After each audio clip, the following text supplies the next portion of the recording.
주영석 기자의 뉴스 속으로. 뉴스 속으로는 예방과 치료의학도 최고, 리퍼도 최고, 시니어 어르신들에게 서울 메디칼 그룹이 최고, 서울 메디칼 그룹 제공입니다.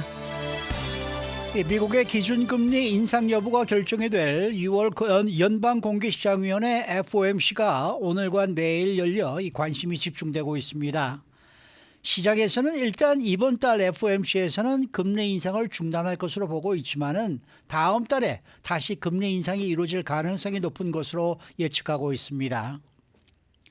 또 지난주 엘니뇨가 공식적으로 시작되면서 설탕과 같은 소프트 원자재 공급 부족이 예상이 돼 전 세계적으로 커피를 비롯한 달콤한 간식류의 급격한 가격 상승이 우려되고 있습니다.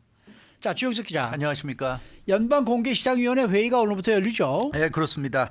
연방공개시장위원회 FOMC 1년에 8번 그 회의가 열리죠. 매번 회의가 끝나고 금리 인상 여부가 결정이 됩니다. 금리 인상 이번 같은 경우 이제 연방준비제도가 과연 금리 인상을 하느냐 동결하느냐 결국 나올 결정은 세 가지 중에 하나죠. 금리 인상, 금리 동결, 금리 인하 세 가지 중에 하나인데 지금 당장 금리 인하할 가능성은 뭐 제로라고 보면 결국 이제 두 가지 중에 하나죠. 금리 인상 아니면 금리 동결입니다. 그 연방준비제도가 내리는 결정이 항상 미국 경제는 물론이고 전 세계 경제에 큰 영향을 미치기 때문에 관심이 집중되고 있고요. 그렇지만 이제 지금 미국은 뭐 도널드 트럼프 대통령이 이 법원에 가서 플로리다 법원에 가가지고 기소 인부심을 받게 됩니다. 그래서 어쩌면 이제 체포돼서 감옥에 갈 수도 있는 그런 가능성도 배제할 수 없기 때문에 지금 미국은 그 가능성도 굉장히 지금 크기 때문에 관심이 집중되고 있어요. 웬만하면 이 FOMC가 열릴 때는 FOMC에 모든 관심이 집중되는데 지금 이제 트럼프 대통령에게 관심이 몰리고 있는 상황입니다. 어찌됐건 매년 1월, 3월, 5월, 6월, 7월, 9월, 10월, 12월 이렇게 8번 FOMC가 열리게 되는데 이번이 이제 6월 FOMC가 되겠습니다. 이미 3번의 FOMC가 올해 들어서 열린 그런 상황이고요. 1월 31일, 2월 1일 열린 첫 번째 FOMC에서 0.25%포인트 베이비 스텝을 밟았고 거의 1년여 만에 이제 빅 스텝, 자이언트 스텝에서 베이비 스텝으로 돌아갔고요. 그리고 3월과 5월에도 계속 베이비 스텝으로 갔습니다. 그래서 이번에 어떻게 될런지 관심이 모아지고 있습니다. 네, 이번에는 아예 그냥 넘어가는 스킵으로 갈 것인지 아니면 베이비 스텝을 할 것인지 네. 뭐 여기에 또 관심이 크더라고요. 그렇죠. 그러니까 이게 동결인데 지금 언론들이 스킵이라는 얘기를 하니까 네. 스킵이라는 거는 이제 그 다음에 다시 인상으로 간다는 걸 어떤 깔고 가는 표현인데 그게 우리가 과연 그렇게 스킵이라고 단정적으로 표현할 수 있는 그 부분인지는 우리가 생각해봐야 될 것 같은데 네. 어찌됐건 많은 언론들은 스킵이라는 표현을 쓰고 있어요. 그래서 다음에 올리고 이번에는 그냥 스킵하고 뭐 이런 식으로 생각하고 있는데 그런 얘기인데 그것도 좀 섣부른 얘기가 아닌가 싶고요. 미래로 누가 알겠습니까? 근데 아무튼 고공행진 중이던 인플레이션을 잡기 위해서 연방준비제도가 거의 1년 동안을 계속해서 빅 스텝 0.5%포인트 그리고 자이언트 스텝 0.75%포인트를 밟아서 계속 비정상적으로 금리를 인상시켰어요. 근데 이제 그 비정상을 올해 들어서 0.25%포인트 올리는 베이비 스텝, 그러니까 정상적인 수순으로 좀 갔는데 과연 이번에도 베이비 스텝으로 갈 것인가 아니면 동결할 것인가 관심이 집중되고 있습니다. 어떤 결정을 내릴 것으로 보입니까? 뭐 일단은 동결할 것이라고 예상하는 전문가들이 많죠. 시카고 상품거래소 패드워치가 오늘 그 CMI가 발표되기 전에 소비자 물가 지수가 발표되기 전에 70.1%로 동결 예상을 했고 0.25%포인트 인상 예상은 29.9%에 불과한 그런 상황이었는데 이제 CPI가 발표되면서 5월 CPI가 발표되면서 좀 더 확실해졌다. 뭐 이렇게 볼 수 있을 것 같아요. 그러면 동결이 유력한 거네요. 네, 맞습니다. 네. 동결이 유력하죠. 현재 기준금리가 5%에서 5.25% 사이인데 과연 더 올릴 것이냐 이 정도에서 일단 좀 동결하고 관망할 것이냐였는데 변수는 CPI였습니다. 4월 CPI가 4.9%였어요. 근데 5월 CPI가 얼마나 되느냐 이게 지금 관건이었습니다. 오늘 LA 시간 새벽에 발표가 됐죠. 과연 전망치보다 더 밑돌 것이냐 전망치 정도 나올 것이냐 아니면 전망치보다 더 높게 나와서 좀 실망스러운 수준이 될 것이냐 여기에 따라서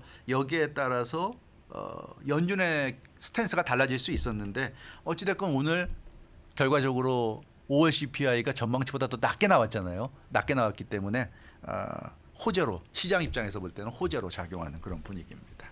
그러니까 금리 발표 하루 전까지는 지금 유동적이었다 이런 얘기인가요? 네, 그렇죠. 금리가 이제 내일 발표되잖아요. 네. 근데 오늘까지도 유동적이었는데 오늘 CPI가 발표되면서 5월 CPI가 발표되면서 이제는 그 유동적인 부분이 많이 거쳐졌다. 월가의 예상은 그랬습니다. 5월 CPI 예상치가 4.2%였어요. 월가 예상치가 4월에 4.9%인데 4.2까지 내려갈 것이다. 그리고 5월 근원 CPI 예상치가 5.2%였습니다. 클리브랜드 연방준비은행 5월 CPI 예상치는 4.13%. 그리고 6월 CPI 예상치가 3.27%. 6월에 가면 CPI가 3% 초반대까지 내려갈 것이다. 이렇게 예상을 했기 때문에 여기에 맞는 부합하는 결과가 나왔어야 되는데 그게 결국 맞아떨어진 거죠. 네. 오늘 발표된 5월 CPI가 네. 4% 그 초반까지는 내려가야 금리 동결이 거의 확실한데 실제로 이제 그 결과가 나온 거죠. 거잖아요. 맞습니다. 네. 그래서 이상적인 인플레이션 목표치가 연방준비제도 목표치는 뭐 이 시간에 항상 말씀드리지만 2%인데 4월 CPI가 4.9%여서 이상적인 목표치에 비해서 2.5배였기 때문에 너무 높다. 그리고 근원 CPI가 헤드라인 물가보다 더 높게 나오기 때문에 이게 좀 문제다 이랬는데 오늘 발표된 5월 CPI가 그 만약에 3%대까지 그러니까 뭐 3.9 이렇게까지 내려간다면 정말 바랄 게 없을 만큼 아주 호재인데 그 정도까지는 아니지만 그래도 4%, 4.0%가 나왔기 때문에 이건 굉장한 호재라고 볼 수가 있습니다. 만약에 전망치가 4.2%인데 오늘 뭐 5월 CPI가 4.3이나 그 이상 4.4나 4.5가 나왔다 그러면 완전 망한 거죠. 그러면 금리 인상으로 갈 가능성이 높았는데 결과적으로 5월 CPI가 4.0%로 나왔기 때문에 예상치 4.2%를 0.2%포인트나 하회했어요. 그래서 금리 동결이 뭐 사실상 100%라고 봐도 됩니다. 내일 현재 시카고 상품거래소 패드워치의 6월 금리 동결 가능성이 93.1%. 오늘 CPI 발표되고 나서 93.1%. 앞서 CPI 발표 전에 70%라고 그랬는데 이게 93%까지 올라갔어요. 그러니까 내일은 뭐 금리 동결로 보시면 됩니다. 네. 그렇지만은 계속 동결될지는 아직도 알 수가 없는 거죠. 그렇죠. 내일은 동결이 뭐 100% 확실한데 그러면 이제 그 다음 FOMC가 7월에 열리는데 7월 FOMC도 동결로 갈 것이냐 그 부분은 장담할 수 없어요. 지금 그 시카고 상품거래소 패드워치의 7월 금리 인상 가능성이 65%로 나오고 있습니다. 그러니까 7월에는 다시 0.25% 올릴 것이다. 그러면 이번엔 동결인데 왜 7월에 가서 또 0.25%포인트로 올리느냐. 그 근원 CPI가 좀 높게 나왔습니다. 이번에 근원 CPI가 5.3%가 나왔어요. 앞서 말씀드린 대로 월가 예상치가 5.2%인데 월가 예상치보다 0.1%포인트가 더 높게 나왔습니다. 그래서 그 뭐 식품 가격이라든가 유가라든가 변동폭이 큰 것을 제외한 나머지 품목의 물가는 아직도 좀 높다. 그래서 연준이 볼 때는 7월에 한 번 정도 더 금리 인상을 해야 된다. 그렇게 되면 기준금리가 5.25%에서 5.5% 사이까지 올라가게 됩니다. 그러니까 최대 5.5%까지 올라가기 때문에 그 정도까지는 올려놔야 될 것 같고 그리고 나서 좀 두고 보자. 이런 상황. 그래서 7월에 한 번 정도 더 금리 인상이 되고 그 다음부터 8월부터는 당분간 이제 금리 동결로 가지 않을까 이런 예상인데요.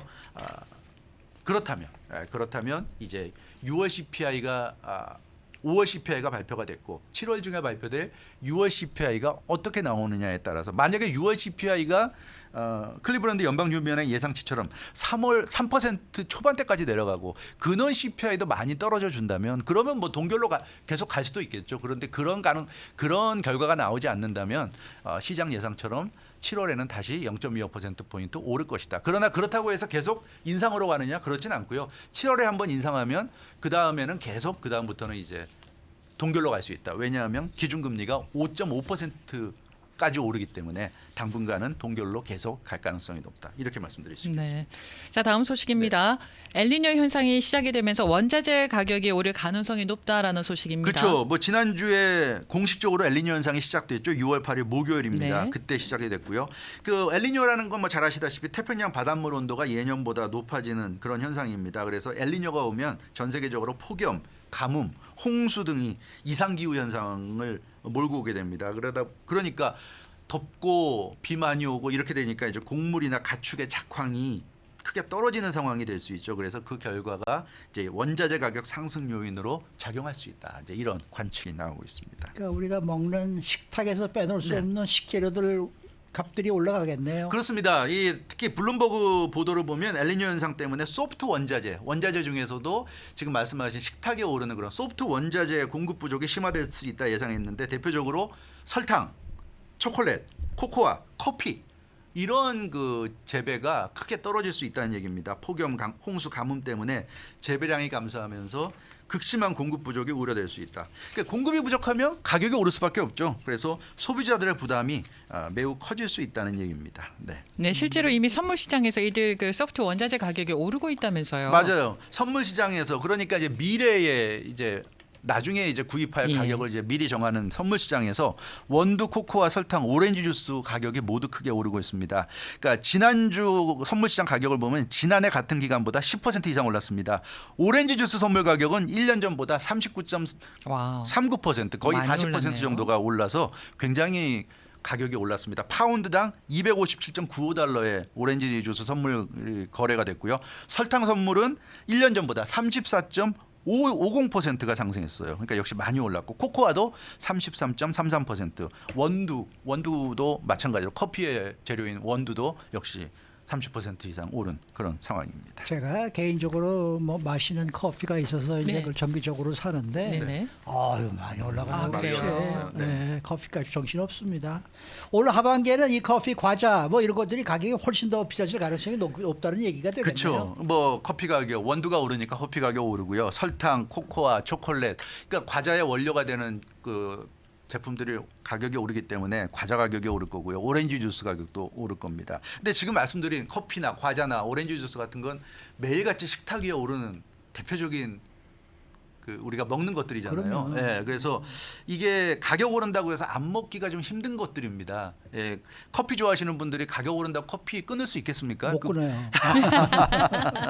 그래서 이 가계 경제 가계 경제에 미치는 영향이 굉장히 크다는 겁니다. 높은 가격을 감당하기 어려운 저소득층의 경우에 수요가 줄어들 수도 있는데 그렇지만 사실 커피나 설탕이나 과자 같은 게 뭡니까? 큰 돈 들이지 않고 누리는 작은 행복들이잖아요. 네네. 하루에 아침에 눈 떠서 마시는 커피 한 잔, 오렌지 주스 이런 게 사람들의 삶에 주는 행복이 큰데 만족감이 큰데 이걸 비싸다고 해서 포기할 수는 없다. 그래서 비싼 가격에 대한 부담을 안고도 소비하는 사람들이 의외로 많을 수 있다. 이런 분석이 나오고 있고요. 달콤한 과자, 은은한 향기의 커피, 코코아 등은 특히 중독성이 강하기 때문에 소비가 유지될 수 있다. 이제 이러면 많은 사람들이 힘들어질 수 있다는 얘기입니다. 그래서 좀 걱정스럽다는 얘기고요. 이 엘니뇨 현상이 계속되면 공급 부족이 이뤄지면서 지금 말씀드린 이런 식탁 위의 작은 행복마저 빼앗아 갈 가능성도 있는데 좀 간신히 물가 상승, 이 인플레이션이 끝나가고 있는 그래서 이제는 좀 좋은 분위기 주식시장도 연일 상승하면서 좋은 분위기가 이어지고 있는데 이 또 엘니뇨가 와가지고 다시 또 이런 원자재 가격을 올리게 되면 물가가 더 불안해지지 않을까 하는 그런 걱정도 있는데요. 지금도 과자값, 커피값, 코코아값 많이 올랐죠. 많이 올랐는데 네, 많이 여기서 올랐는데. 또 오를 거라는 거잖아요. 코코아는 올라도 좋아요. 그런 말씀하시면 안 됩니다. 코코아 좋아하시는 분들 많은데. 제가 마시니까. 네. 코코아는 우울감이 있을 때 코코아가 많은 도움을 그렇죠. 줘서 코코아 아니 드시는 근데 분들 많이 커피 값은 계시거든요. 제가 보기에는 지금 거의 한 3년 동안에 거의 한 40% 50% 그렇죠, 네, 올랐어요. 맞아요. 네. 그러니까 그러니까 지금도 많이 올랐는데 그거보다 더 오를 수도 있다는 글쎄 얘기인데 말이에요. 지금 많은 분들이 기대하는 건 이제 내려가는 걸 기대하는데 내려갈 것 같지는 않아. 그러니까 그게 조금 아쉬운. 앵커님 커피 뺏어 먹는 거 좀 자제해야겠습니다. 그러니까 커피를 안 마실 수 없지만 커피를 하루에 뭐 2잔, 3잔, 석 잔 드시는 분들은 한 잔으로 줄이시던가 한 잔을 큰 잔에 드시는 분들은 좀 작은 잔에 줄이시던가. 뭐. 그게 최고의 낙인데 그걸 어떻게 줄이고 어떻게 그거를 농도를 뭐 10개 하라는 분도 계시더라고요. 아하, 그것도 그래서 제가 뭐 차라리 괜찮겠네요. 그러려면 안 마시겠습니다 그랬죠. 네. 아하. 수고 많으셨습니다. 주영석 기자였습니다. 뉴스 속으로는 예방과 치료 의학도 최고, 리퍼도 최고, 서울 메디칼 그룹 제공이었습니다.